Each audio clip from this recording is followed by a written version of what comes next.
have to have my coffee. Coffee before everything.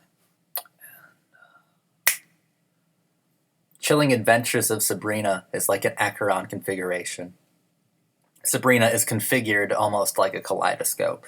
Its colors and patterns are addictive, and the more you stare at it, the harder it is to solve. If you're not careful, it can mess with your head. You can get lost in it. Roberto Aguirre-Sacasa, a brilliant, really auteur showrunner, creator of Riverdale, and quite an interesting background as well. I can't even think of how serendipitous or morbidly ironic it is that Archie Comics sent him a cease and desist letter when he was putting on an amateur play of Archie. It was a queer play of Archie, an overtly queer interpretation of Archie for the stage, for the theater, and was delivered a cease and desist notice letter from Archie Comics, only to go on to, of course, helm the wheel, create, reinvent Riverdale, reinvent all these characters, and that's of course where Sabrina belongs to Archie Comics. So I think that's a really interesting way to do it. So how I think that Roberto Aguirre-Sacasa is fascinating. I think that his work is pretty stunning. I think he's one of the most talented, creative auteurs that we have working today. And Chilling Adventures of Sabrina is... It's absolutely stunning. It floors me. And as I've said on this channel a couple of times now, the first season or the first couple of episodes, the first string of episodes are usually the weakest for any show. Usually the first couple of episodes and the final couple of episodes are the weakest with a few notable exceptions. I think that Chilling Adventures of Sabrina actually starts out pretty strong. And in a meta-contextual, very postmodern, very Kevin Williamson-esque type of way, in the very first episode, Roberto Aguirre-Sacasa is trying to tell us how to properly engage with Chilling Adventures of Sabrina by, in the very first episode, showing these kids watching a kind of goofy horror movie. I believe they're watching Romero. And then afterwards, they sit and they deconstruct it together. They have all of these kind of wild interpretations to them, to the same film that they just watched. And they sit together and they just have fun deconstructing this piece of art, this piece of pop art, truly, together at a table. I think that's how you should properly engage with it. So there is a definite metaphorical layer to it, especially when Sabrina is first telling Harvey that she is a witch. The way that the scene is framed, as so far as verbally framed, is at the beginning where Harvey asks, "Is this metaphorical?" Kind of cueing you in to kind of view it metaphorically. So what happens if we view Chilling Adventures of Sabrina metaphorically, knowing what we know about the authorial style, the authorial filmic grammar of Roberto Aguirre-Sacasa? Of course, Riverdale is beautifully anti-fascist and queer positive. So we bring that language and kind of place it into Sabrina, and Sabrina is a much darker tone, a much darker spin on radicalized archetypes. Chilling Adventures of Sabrina is about a defiance of patriarchy. Chilling Adventures of Sabrina is about a rejection of gender binaries. I honestly believe that Chilling Adventures of Sabrina is about transitioning, right?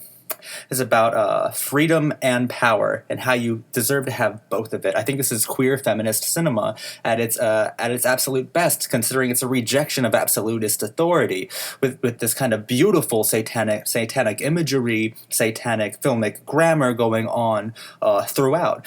I do believe this is a show about transitioning, about refusing binaries, specifically of gender. She wants to be a witch, and she wants to be a mortal.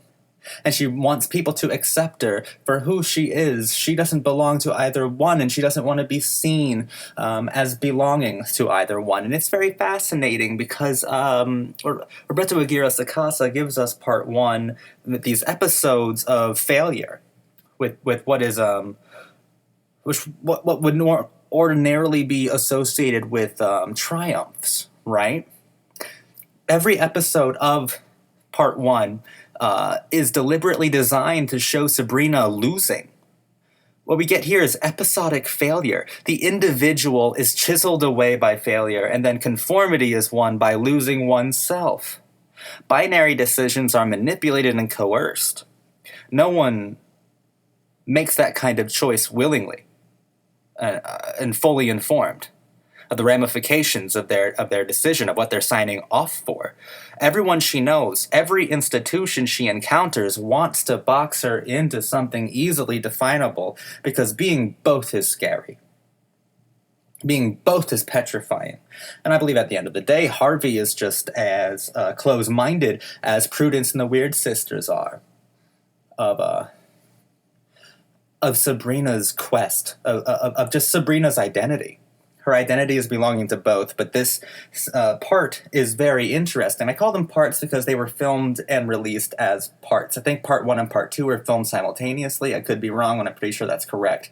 But instead of seasons, we get parts. And of course, this is a Netflix show, so it has a very different kind of sequential rhythm than something like Riverdale did, which is normally 22 episodes of a very specific formula. Although it was a very dynamic formula, it was still more formulaic than Chilling Adventures of Sabrina, which affords Sabrina a bit more experimentation. There's a lot more experimental qualities going on here when it comes to pacing, and I think it really pays off, because with pacing you do get Aguirre-Sacasa gets to go full-blown Polanski, or full-blown De Palma, like Murder a la Maude, Body Double, Phantom of the Paradise De Palma. He gets to go full-blown suspense when he wants to, while always keeping it flirting with kitsch in the way that all of the best new queer cinema aesthetes do, new queer cinema auteurs do. They flirt with kitsch, but they never completely surrender themselves to kitsch. I swear on Satan's Claw, this show is pretty masterful. It's like absolutely focused, which is very funny, and it's supposed to be somewhat punny, because the show is actually blurry, right? If the secret language or the overt symbolic visual language of the show was done through slow-mo, there is slow-mo in this show, but not nearly, it's not nearly as showcased or as deliberately transparent as it was in Riverdale. This is a show with blurry edges, meaning something is in focus, but the rest is rather blurry. It kind of gives it a magical, out-of-touch quality, right? It kind of gives it a magical, unreal quality, which is a quality that you would like to have from a film, from a series about, witchcraft and incantations. But let's think of it metaphorically. Every time we see the blurry edges, the blurry borders, there's something being focused on in the middle, meaning that Sabrina needs to symbolically focus on something, or whoever is in that frame, in that scene, needs to be focused on. Or rather, something is taking up the center of focus and the rest is blurry, and you wish you could have a full vision, but you don't know the totality of the manipulation that you are undergoing. So the blurriness kind of feeds into this visual grammar that I think is just so brilliant. And if we're going for characters, I love Sabrina. Sabrina is so well conceived and so well portrayed on this show. She's remarkably heroic, and she's intensely relatable and a very charming personality. I also love Prudence. Prudence is one bad bitch. I fucking love her. She's so cool.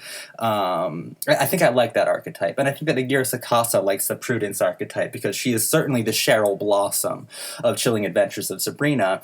Only, of course, there are differences, but I think that archetypally they have the same kind of resounding resonance. But my favorite character most likely is the self-destructive Ambrose Spellman, the cousin under house arrest. I think that's an incredible character, and it's one that I see a lot of myself in. If there's going to be one name of any actress I'm going to name drop, it's going to be Lucy Davis, because she gets big laughs out of me, and since the UK Office is one of my favorite shows ever. It's probably my favorite comedy show ever made. Everyone who was in that main cast gets a free pass for life, and really elevates any material they're in outside of The Office. Lucy Davis was an extraordinary figure, and I love her presence. She always nails comedy, especially deadpan comedy. I will never get over her, very, very politely, very posh and polite, like British accent, talking about Satan. I can't do a British accent. I can't believe I just tried. That was an attempt. This is what happens when I go off book, guys, when I go off script. But mostly I love Sabrina Spellman. Like Buffy Summers, Sabrina Spellman is actually a hero that I can see inspiring a lot of people. She inspires me a couple times. The best episode of this part is probably the 7th episode, Feast of Feasts, and that's where it gets so perfectly composed. The composition's extraordinary. When Prudence enters into the house, says, "Okay, Shepherd, time for my buttermilk bath," or something to that effect, and boom, we cue into the Velvet Underground. You go to Prudence in that buttermilk bath with the rose petals all around it, being bathed and catered to by Sabrina, and it's just wow, perfect shot composition, perfect visuals, perfect expression, masterfully done. That's when the show truly starts to get masterful. And it's also when Madam Satan, our phenomenal antagonist, really starts to come into her own. And you understand that Sabrina's being groomed into Lucifer's foot soldier. And that kind of speaks to our transitioning metaphor. I think this is a trans metaphor overall, right?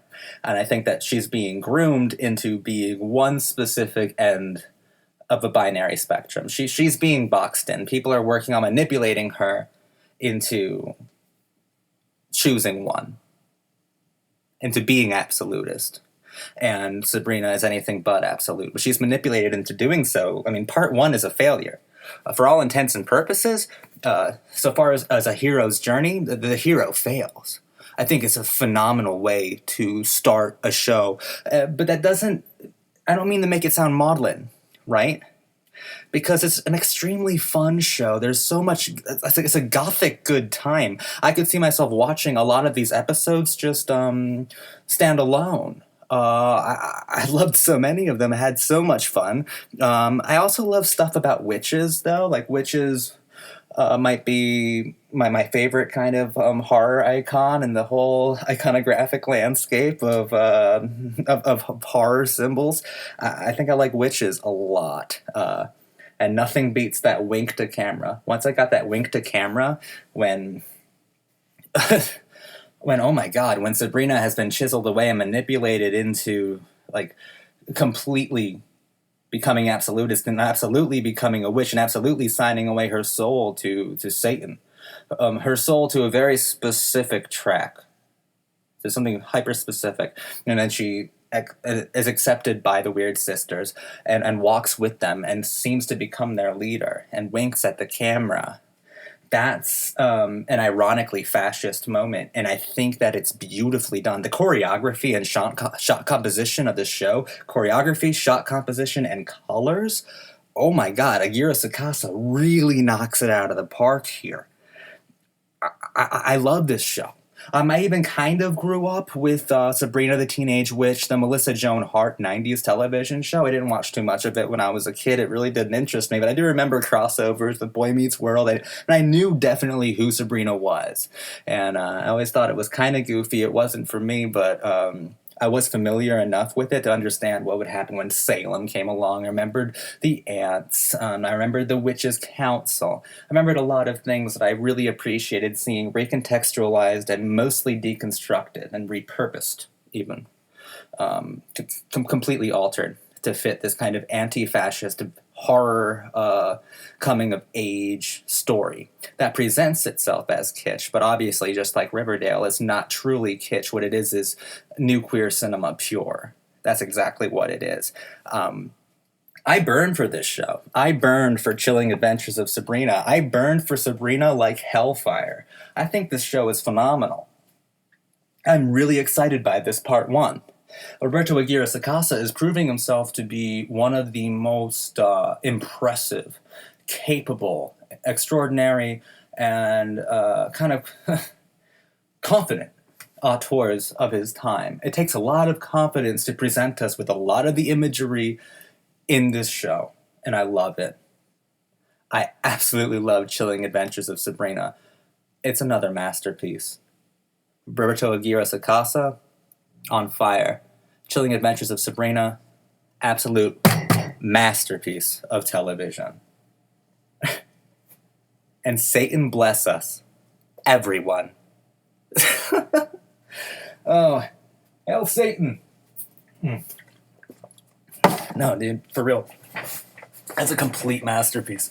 Fucking love it. Masterful in every dimension. I couldn't be more happier with Chilling Adventures of Sabrina.